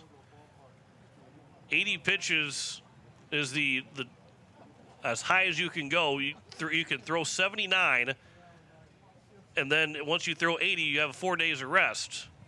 But at 78, they're going to make the pitching change as Caden Rylance will come out with a 2-2 count and 1 out here in the bottom of the 5th inning to save him for 3 days rest. And it will be a new man that's coming to the mound. So a 2-2 count with 1 out and runners at the corners here in the bottom of the 5th and a 3-0 lead for Watertown. We'll have our first pitching change of the day. We'll come back and tell you the change here in just a moment. You're listening to Post-State Baseball on KCCR, and you're watching it on YouTube at KCCR Sports. You a farmer in the Highmore area? Do you need a trusted partner for your grain and agronomy needs? Look no further than AgTegra. AgTegra is built on a legacy of farmer-owned cooperatives, providing superior service and relentless innovation for generations. We're committed to your success and the safety of our employees and members. For your grain needs, call Chance Scott at 605-846-1099. And for all your agronomy needs, reach out to Cole Hamlin at 605-871-9572. AgTegra. Growing together for generations. Hello, I'm Pastor Jeff Lathrop of Pierre First United Methodist Church, and I'd like to invite you to join us in person for worship on Sunday mornings at 8:30 a.m. or 11 a.m. You can also join us on Facebook Live or on KCCR 1240 a.m. or 98.9 FM for our Sunday morning broadcast at 11 a.m. Come worship with us at First United Methodist Church, where you will find open hearts, open minds, and open doors. We welcome you back. It is a 3-0 lead for Watertown as they have a new pitcher on the mound. And it is a big spot here because Dawson Getz has got a 2-2 count to work with. An opportunity to try and get the game's first run as the Kane Everson will be the man on the mound for the Watertown Post 17. And we'll get you full totals for Rylance when his day is officially done and can close the books on him. But Kane Everson will be on the mound. And it will be for Everson his 9th relief appearance now, 14th appearance overall between the spring and the summer. His ERA is 3.14, whip at 1.65. The 2-2. That's a line shot into center field in the base, hitting an RBI for Getz. Schuffelbein takes a hard turn at second. He'll stop there. And it's a 3-1 ball game, and the tying run is now on base here with 1 out in the bottom of the 5th inning. For Dawson Getz, that'll be RBI number 17 on the season. And it's Charlie Simpson who is 0 for 2. With a chance on a spot that if he drives something somewhere, could tie the ball game up. First pitch is taken high for ball 1. That run will be charged to Rylance. He's still responsible for Schuffelbein over at second before he officially closed the book on him. That will be upstairs, and the count's 2-0, but he did throw just 78 pitches, did Rylance. So he is eligible to return and pitch again after 3 days rest. So he'll be able to throw again on Tuesday again. Swing and a miss by Simpson. The count's now 2-1. Finish up on the Everson stats. 3-3 record, 57 hits, 33 runs, 19 of them earned, 13 walks, and 23 strikeouts. Batting average against at .313. This will be a ground ball through the right side for a base hit. They will round Shufflebine. He will try and score. The throw cut off by the first baseman, sliding in safe as Shufflebine, and it's a 3-2 ball game. Another RBI single for the Eights. This coming from Charlie Simpson. And the Eights are within one of Watertown here at the bottom of the fifth inning.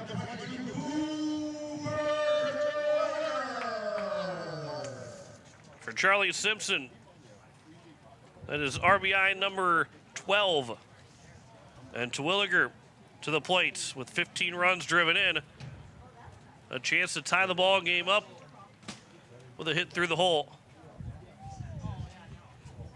First pitch missing outside for ball one.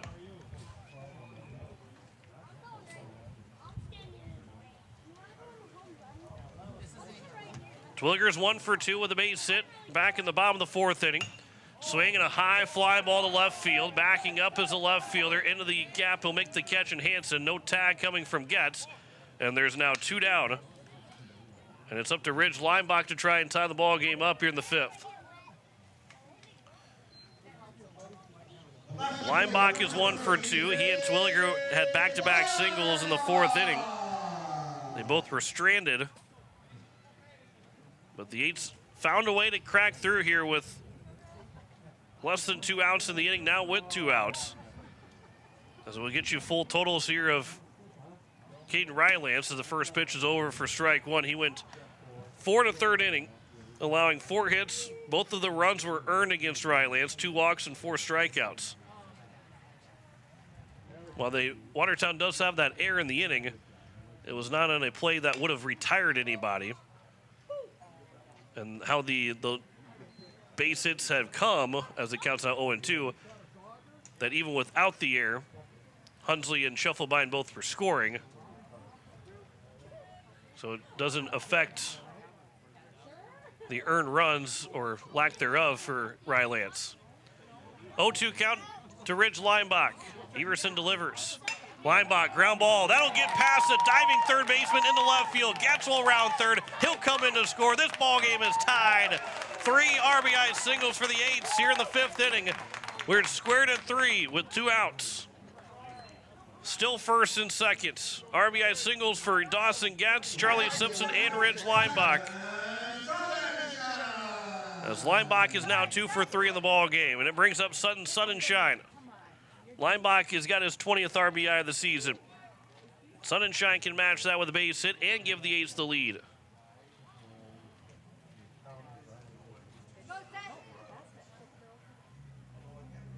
So Everson, he's now the pitcher of record for Watertown.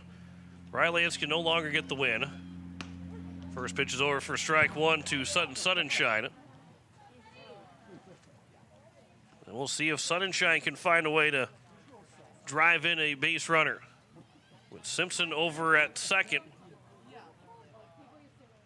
Here's a ground ball to the third baseman. It'll be a slow roller, tough play. The throw from the third baseman will be in time to retire the side as Reese is able to throw out Sunshine. But 8 guys come to the plate. 3 runs score on 4 hits in the inning for the Eights. There is 1 error and 2 men left on base. Brand new ball game as we go to the 6th. Tied 3-3 between Pierre and Watertown. You're listening to Post-State Baseball on KCCR, and you're watching it on YouTube at KCCR Sports. When you're in town for the big game, why not stay where the view is just as great as the action? American and Fort Pierce sits right on the river, offering beautiful scenery, relaxing comfort, and easy access to the ballpark. After a day at the Diamond, there's nothing better than unwinding by the water, and the American always hits it out of the park. Stay by the river. Stay in comfort. Call 605-223-2358 to book your room today. American, where the river meets relaxation. Step up to the plate with Overhead Door Company of Pierre. Like your favorite team, we deliver reliability, strength, and top-notch performance. For over 100 years, Overhead Door has been the most respected name in the industry. From commercial or residential repairs to full upgrades, our team of technicians stand ready to provide winning results. Don't let a faulty garage door strike you out. Look for the signature red ribbon and call the industry MVP at 605-224-6200. Bring your garage door game to the big leagues. It is the top of the sixth inning in a 3-3 tie now. The American Family Insurance Brittany Shuffleby and scoreboard. Talon Jurgens, Trayton Hemrick, and Jonathan Lake. It'll be 6, 7, and 8. Brayton Houlette will continue to work into now the sixth inning. And we are all squared at 3. Houlette's got 66 pitches thrown through 5 innings, 2 hits, 3 runs, only one of them earned so far, 2 walks and no strikeouts for Houlette. But with 66 pitches, he has put himself in a really good spot to try and make it all the way through a ball game.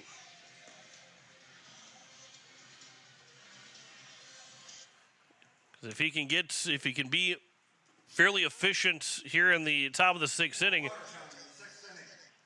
he can go in that seventh and try and go through 7 complete innings. And obviously right now it being 3-3, 7 innings doesn't necessarily mean that it's only going to go 7 innings. But he does have 6, 7, and 8. Talon Jurgens to lead things off. First pitch is over for strike 1. Jurgens so far, he is 0 for 1. He walked in the first and flew out to the center fielder in the 4th inning. Here's the 0-1. That'll be upstairs, and the count's 1-1.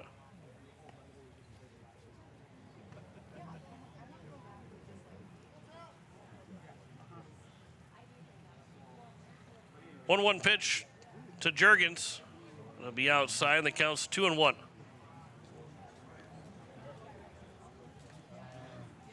Houlette wants to be efficient here in this top of the 6th inning.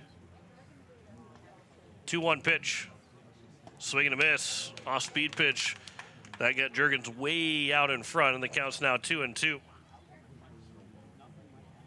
Big shutdown inning here. 3 runs in that bottom of the 5th inning to tie the ball game up. This is a big spot for a big 0 here for the 8s. That pitch will miss low, and the count's 3-2. No activity out in the right field bullpen right now for post 8.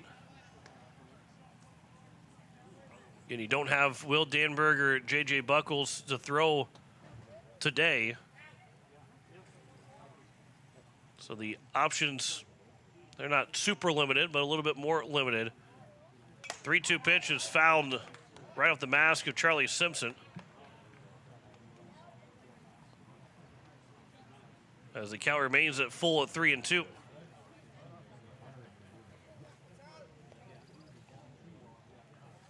Another activity on the left field bullpen for Watertown. See if we can see who would be out there. 3-2 pitch though. Line shot, that'll get through for a base hit. Leadoff single for Talon Jurgens. He's now 1 for 2. That'll be just the 4th hit of the ball game for Watertown. And it will bring up the number 7 man, Trayton Hemrick, who grounded into a fielder's choice his last time at the plate. And trying to see who might be out there that is warming up.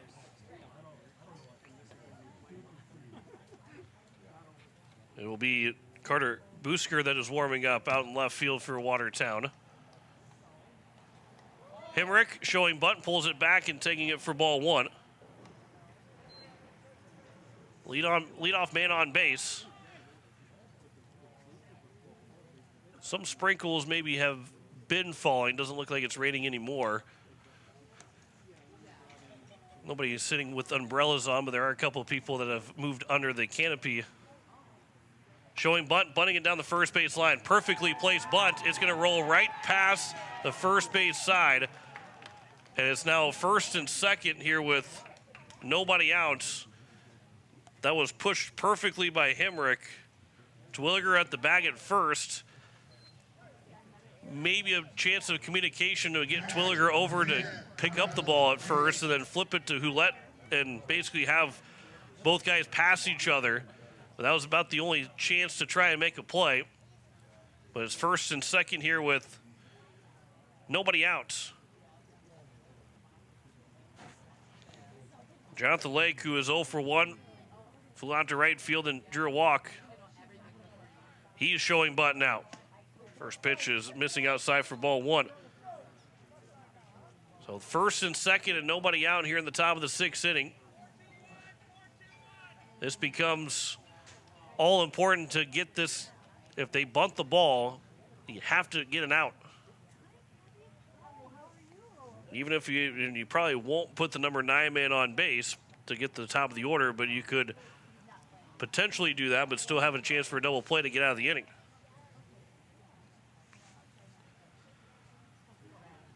Here's the 1-0. Showing bunt again. That is going to be bunted foul down the third base line. The count's now 1-1.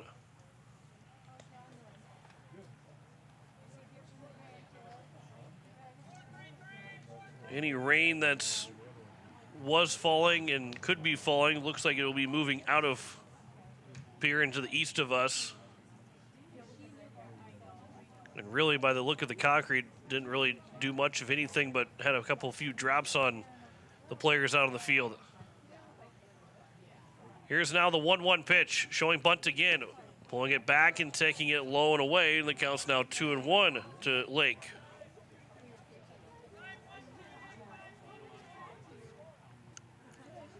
Hunsley's right at the edge of the infield dirt and the grass in front of the bag at third. Twilliger's inside the infield grass.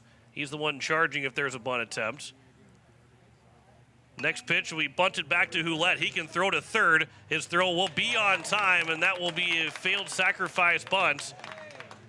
And there's now one down with runners still at first and second. Great play there by Braden Hulett.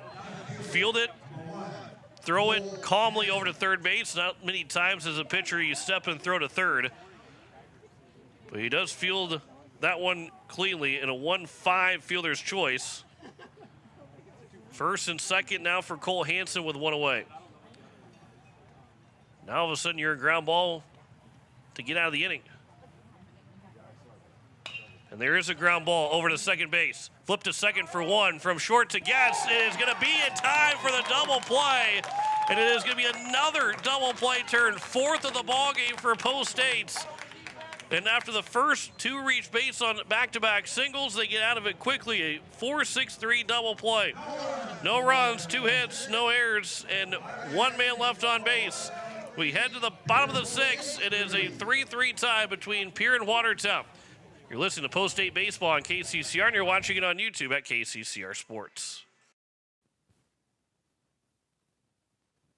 Is your roof ready for the next South Dakota storm? Don't wait till it's too late. For over 25 years, Karsten Erickson Roofing and Construction has been serving Central South Dakota with quality roofing and construction. He has now added gutters. We offer dependable service, guaranteed workmanship, and no unnecessary flash or fuss. Just reliable protection for your home. Karsten Erickson Roofing and Construction. Experience you can trust. Call today, 605-280-8133. Karsten Erickson Roofing and Construction, serving Central South Dakota for over 25 years.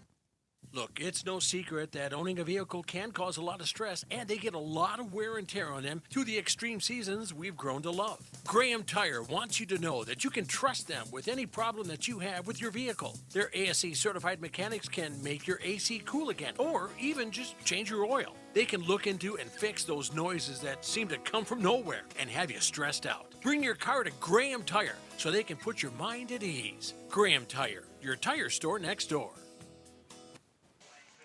As we welcome you back, bottom of the 6th inning, and the Eights will have 7-8-9 to try and take their first lead here late in this first game, as it is Trevor Rouse, Grayson Hunsley, and Porter Hunsley. Then Carter Schuffelbein if any of the 3 reach base. Kane Everson, as he will work into this next inning, I believe is still working in the next inning.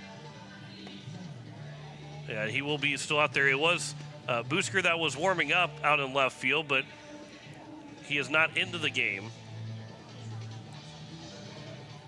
Had mentioned too, it looks like Talon Jurgens is over at first, by the way, which that would take away the DH. And we'll assume then that Everson will be hitting third coming up in the 7th inning.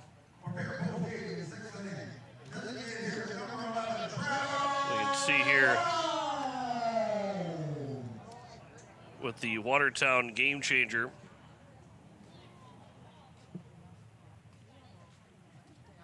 As the first pitch will miss low for ball 1.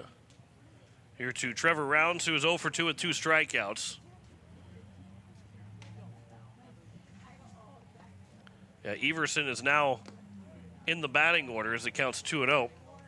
He'd be the third man to come to the plate with Juergens over at first base in place of Berg.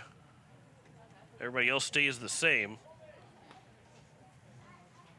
Here's the 2-0 to Rounds. That'll be over for a strike that counts 2-1.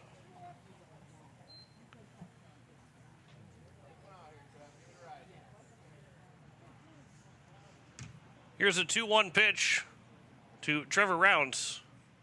That one's chopped foul over towards the third base dugout. And the count is now even at 2 balls and 2 strikes. Rounds, Hunsley, and Hunsley.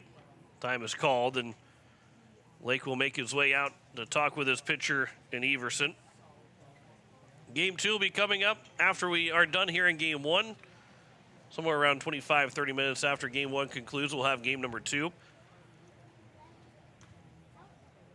Some Friday afternoon baseball for you to start your weekend off well.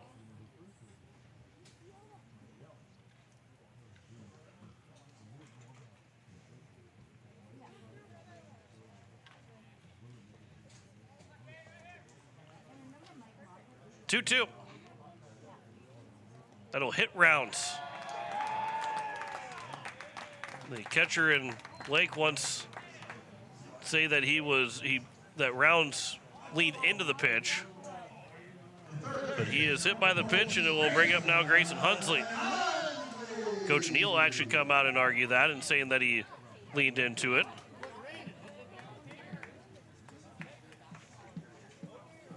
So runner on at first as Busker will make his way back out to the left field bullpen. So Rounds is hit by a pitch. Hunsley now to the plate.